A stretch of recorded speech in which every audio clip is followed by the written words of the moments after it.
Hello student, welcome to e-learning. Today I'm Alok going to tell you the first drama of your course, that is The Dear Departed by Stanley Haxon.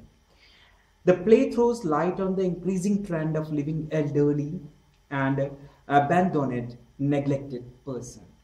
किस तरीके से बुजुर्ग अकेलापन अपने जीवन में जीते हैं और किस तरीके से उनको नेग्लेक्ट किया जाता है, वो इस ड्रामे के अंदर बताया गया है. The story also supports the view that the elderly generation has the right to live merrily. इस ड्रामे में ये भी बताया गया है कि जिस तरीके से एल्डर पर्सन हैं वो अपना फ्रीली लाइफ जीने के लिए किसी के लिए बाधा ही नहीं है, किसी चीज के लिए वो अपना जीवन फ्रीली इंडिपेंडेंटली जी सकते हैं. And the story supports the views that the elderly generation has the right to live merrily according to their own decision. In the story, the old man is supposed to be dead and his two daughters twist her.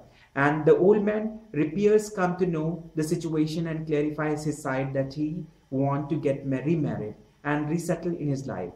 जब इस बूढ़े आदमी को वो मरा हुआ महसूस करती हैं और उसकी दोनों बेटियां आपस में लड़ पड़ती हैं, बाद में ये खुद जाग जाता है और बताता है कि वो दोबारा से शादी करना चाहता है और अपना जीवन अपने आप अपने विचारों के आधार पर जीना चाहता है. ये इस ड्रामे की मेन थीम है. Now the summary of the drama. Grandfather is discovered dead, कि उनको मृत पाया जाता है ग्रैंडफादर को. ग्रैंडफादर हैड गॉन आउट, वो बाहर घूमने जाते हैं. ही रिटर्न एक्सट्रीमली हैप्पी, और बड़ी खुश अवस्था में वापस लौट के आते हैं. And carefree, even he did not take the dinner, यहाँ तक कि वो डिनर भी नहीं करते हैं. And went to bed directly, सीधा वो सोने के लिए चले जाते हैं. When Henry entered, और जब हेनरी एंटर करता है his room, he was snug in bed, वो बिस्तर में उल्टे पड़े हुए होते हैं. And requested Henry to take his boots off, और उससे कहते हैं कि वो उसके जूते उतार दें. Later, after having finished dinner, जब बाद में फिनिश हो जाता है डिनर, मिसेस साल्टर जो होती हैं went to the offer something to grandfather, grandfather को कुछ ऑफर करने के लिए जाती हैं. And found him quite cold, और वो उसे काफी ठंडी अवस्था में पाती हैं. And he was motionless, वो बिल्कुल भी हिलडुल नहीं रहा होता है. So Mrs. Salter declared that grandfather was no more, और इसलिए मिस साल्टर डिक्लेयर कर देती हैं कि उनकी ग्रैंडफादर की डेथ हो गई है and he is no more. The Jordan and are informed about the grandfather damages, और मिसेस जॉर्डन को ये इन्फॉर्म किया जाता है कि ग्रैंडफादर अब नहीं रहे हैं. Mrs Salter inform her sister, वो अपनी बड़ी बहन को इन्फॉर्म करती हैं मिसेस जॉर्डन को about the sudden demise of their father, अचानक पिता की मृत्यु के बारे में. And the Jordan were expected to arrive any time, और ये एक्सपेक्ट किया जाता है कि किसी भी समय मिसेस जॉर्डन अपने हस्बैंड के साथ वहां आ सकती हैं. So the Slaters were preparing for mourning, और वो लोग मॉर्निंग के लिए प्रिपेयर होने लगते हैं. Mrs Salter instructed her daughter, वो अपनी बेटी को इंस्ट्रक्ट करती हैं विक्टोरिया को to put her white frock on with a black sash, कि अपनी व्हाइट फ्रॉक पहने जिसके ऊपर ब्लैक शैश मौजूद हैं. व्हाइल दे वर वेटिंग, और जब वो इंतजार कर रहे थे फॉर देयर न्यू ड्रेस, अपनी नई ड्रेस का of mourning, Mrs Jordan was expected to be crying. So Mrs Jordan भी वहां पर मौजूद होती आ जाती हैं. So Mrs Slater wanted to do everything perfectly, और उसके सामने मिसेस सॉल्टर सभी कुछ परफेक्ट शो करना चाहती हैं. And as grandfather was no more, Henry wears the new slipper, वो नई चप्पल पहन लेते हैं ऑफ ग्रैंडफादर जो दादाजी की हैं.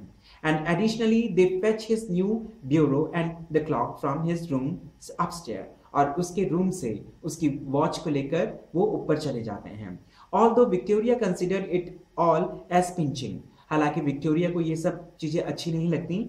Yet she support her parents, लेकिन फिर भी वो अपने पेरेंट्स को सपोर्ट करती है by keeping an eye on the main door, main दरवाजे पर आंखें लगाए हुए. Mrs Salter does this all as she is not willing to share everything of her father belongings with Mrs Jordan. Mrs Salter ऐसा इसलिए करती हैं क्योंकि वह नहीं चाहती कि वह अपने पिता की सभी चीजें मिसेस जॉर्डन के साथ, अपनी सिस्टर के साथ वो शेयर करें. And when all this arrangements are being done, और जब ये सारी की सारी अरेंजमेंट हो जाती हैं, द जॉर्डन अराइव्स, दोनों जॉर्डन्स आ जाते हैं, Mr and Mrs Jordan. And the Salters appears very hot and flushed into the drawing room, और वो सारे के सारे ड्राइंग रूम में एकत्रित होते हैं. डिस्कशन अबाउट ग्रैंडफादर डेथ, उनकी डेथ के बारे में सारे दोनों के बीच में डिस्कशन होता है। The Jordans learns the detail of grandfather डायनेसिस, उनकी मृत्यु के बारे में सारी डिटेल को बताया जाता है फ्रॉम मिसेस सॉल्टर, मिसेस सॉल्टर्स उन्हें बताती हैं। And they talk over his affair, वो उनके बारे में बात करते हैं, उनके अफेयर के बारे में बात करते हैं। They discuss the obituary announcement in the paper, और वो ये भी डिस्कस करते हैं कि किस तरीके से इस ऑबिचुरी को न्यूज़पेपर में अनाउंस किया कर जाएगा।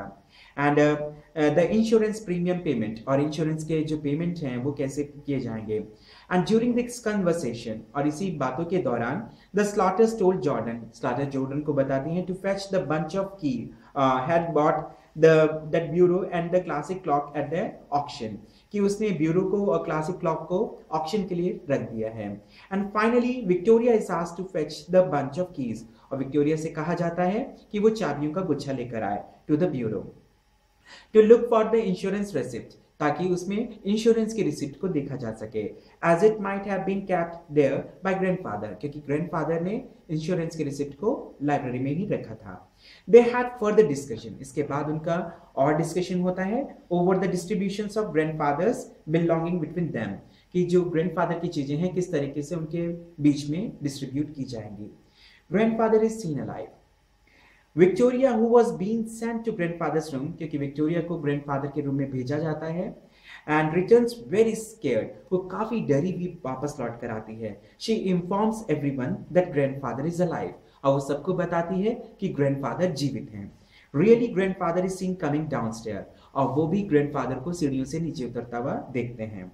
ही is surprised to find the Jordan, और जॉर्डन्स को वहां देखकर वो खुद सरप्राइज हो जाते हैं। On the other hand everyone become dumbstruck, लेकिन सभी दूसरी तरफ जो थे खामोश हो जाते हैं, उनके मुंह से आवाज भी नहीं निकलती। To see grandfather with them alive, क्योंकि ग्रैंडफादर उनके सामने जीवित खड़े हुए थे। No one dares to tell him that he has been declared dead, और किसी में इतनी हिम्मत नहीं होती कि वो उनको बता सकें कि वो उनको डेड समझ रहे थे या मरा हुआ समझ रहे थे। The family sits down to have tea, और पूरी फैमिली बैठकर एक साथ चाय पीती है। ड्यूरिंग देयर कन्वर्सेशन, और उनकी बातों के दौरान ही द ट्रुथ इज रिवील्ड, सच्चाई सबके सामने आ जाती है। And grandfather comes to know how his daughters were hurry to divide his things between them, और ग्रैंडफादर को भी पता चलता है कि किस तरीके से उनकी बेटियां उनकी सारी चीजों को आपस में बांटने के लिए बातें कर रही थी। ग्रैंडफादर के बारे में कोई नहीं सोच रहा था, केवल वो उनकी चीजों के बारे में सोच रही थी। The final decisions of grandfather, उसके बाद फाइनल डिसीजन लेते हैं ग्रैंडफादर, वो क्या होता है। Grandfathers become upset to know the truth, और इस सच्चाई को जानने के बाद ग्रैंडफादर काफी उदास हो जाते हैं। And he neither wants to live with the Salters nor with the Jordans, और इस फिर डिसीजन लेते हैं कि वो ना ही जॉर्डन्स के साथ रहना चाहते हैं और ना ही स्लॉटर्स के साथ रहना चाहते हैं। He announce his final intention, और वो अपना फाइनल डिसीजन सबको बताते हैं। To change his will in favour of his life partner, कि वो अपनी विल को चेंज कर रहे हैं जो अब उनकी लाइफ पार्टनर के नाम पर होगा। एंड टू मैरी मिसेस शॉरक्स, क्योंकि वो मिसेस शॉरक्स के साथ शादी करने जा रहे हैं। So that he will have someone to look after him, ताकि उनकी भी देखभाल करने वाला कोई मौजूद रहे होल हार्टेडली, पूरे दिल के साथ। And will not treat him as a burden, और उनको कोई बोझ ना समझे। ये था आपका drama dear departed. I hope you have understood this drama, the main theme of the drama. If you like it, please press the like button and subscribe the channel. Thank you.